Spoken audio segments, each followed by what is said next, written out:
General Hospital. Spoilers. Carly killed Pascal to save Joss. The night port.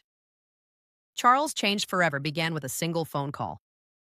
Carly Spencer had been unable to sleep. Something felt wrong. For days, she had sensed danger circling her daughter like a storm cloud ready to break. Jocelyn Jacks had insisted everything was fine. She always did. Ever since becoming more independent, Joss had learned to hide her worries behind confident smiles. But Carly knew her daughter better than anyone. She could see the fear Joss tried so hard to conceal. That fear had a name. Pascal. No one knew exactly where Pascal had come from. Some believed he had ties to an international criminal network. Others suspected he was connected to old enemies of sunny Corinthos. What everyone agreed on was simple. Pascal was dangerous, and now he wanted Joss dead. The evidence had started appearing weeks earlier. Threatening messages, unmarked cars parked outside Joss's apartment, anonymous calls that ended the moment she answered. At first, Joss dismissed everything as intimidation. Then one of her friends was attacked.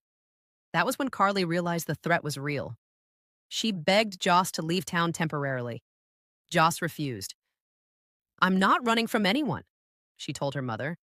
The words sounded brave, but bravery and survival were not always the same thing, especially in Port Charles, especially when someone like Pascal was involved.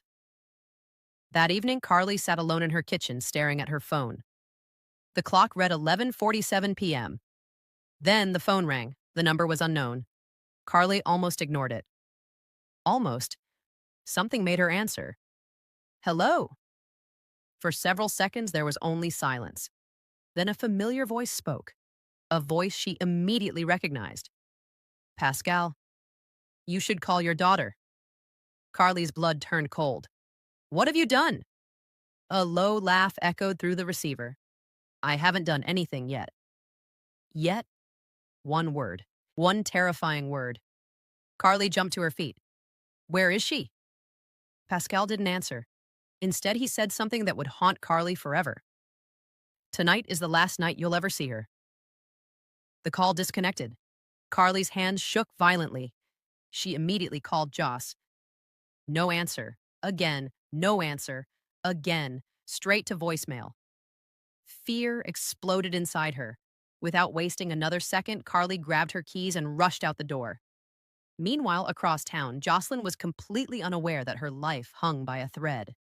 She had spent the evening meeting a source connected to one of Pascal's operations. The source claimed to have evidence that could bring Pascal down permanently. Joss knew it was risky, but she believed exposing him was worth the danger.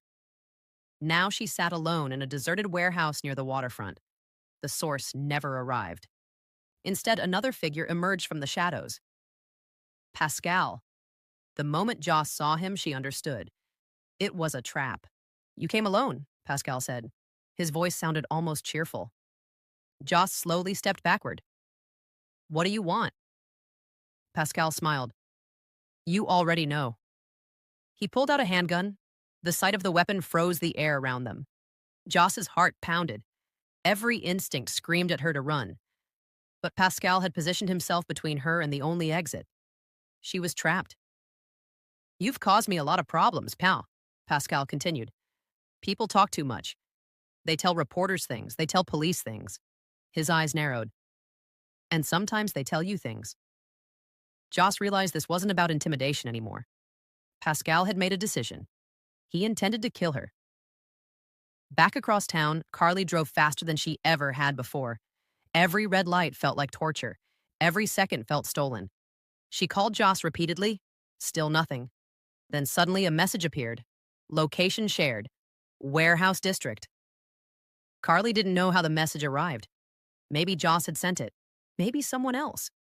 She didn't care. All that mattered was reaching her daughter. At the warehouse, Pascal took another step forward.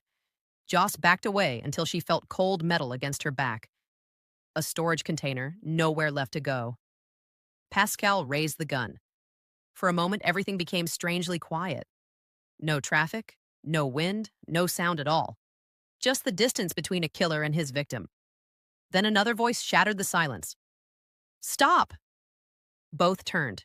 Carly stood at the entrance, breathing heavily, eyes blazing. Pascal looked surprised, then amused. Mother of the Year!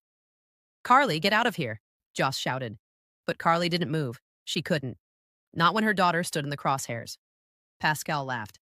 This is actually perfect. He pointed the gun between them. Now I don't have to choose. Carly's mind raced.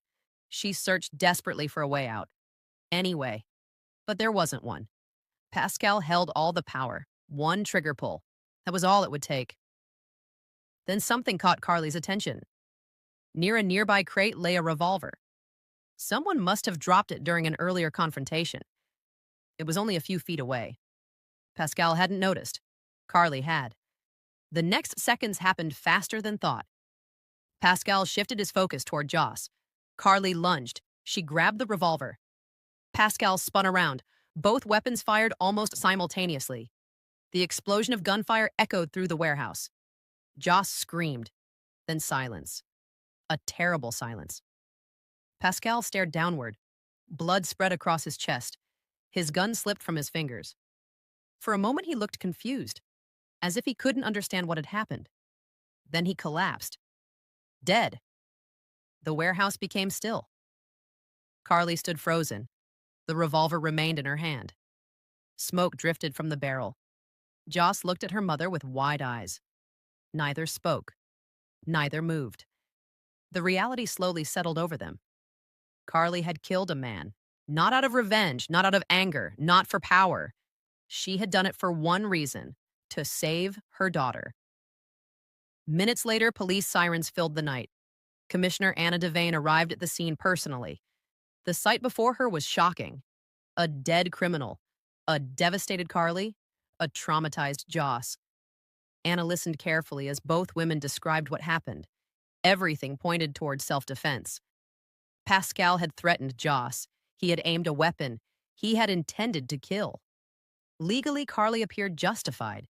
Yet Anna knew things were rarely that simple, especially in Port Charles. By sunrise, news of Pascal's death had spread throughout the city. Reactions were immediate. Some called Carly a hero. Others questioned her story. Several of Pascal's associates disappeared overnight. Rumors began circulating. Whispers of retaliation. Because Pascal wasn't just a criminal. He was connected to people far more dangerous. People who would not accept his death quietly. As Carly sat in the interrogation room later that morning, exhaustion overwhelmed her. She kept replaying the moment in her mind. The gunshot, the look on Pascal's face, the instant everything changed. Would she do it again? The answer came immediately, yes, without hesitation, without regret.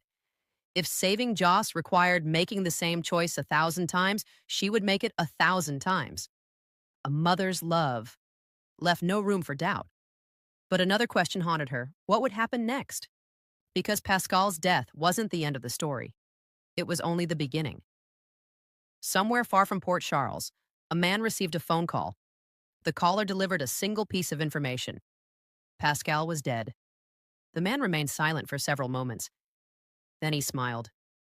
A cold smile. A dangerous smile. Prepare the plane. The caller hesitated. Sir? I want to meet the woman who killed Pascal. The line disconnected. Back in Port Charles, Carly looked through the interrogation room window. She saw Joss waiting outside. Alive. Safe. Breathing. And for that reason alone, she knew she would face whatever consequences came next. Because the battle for Joss's life was over. But the war that followed Pascal's death was just beginning.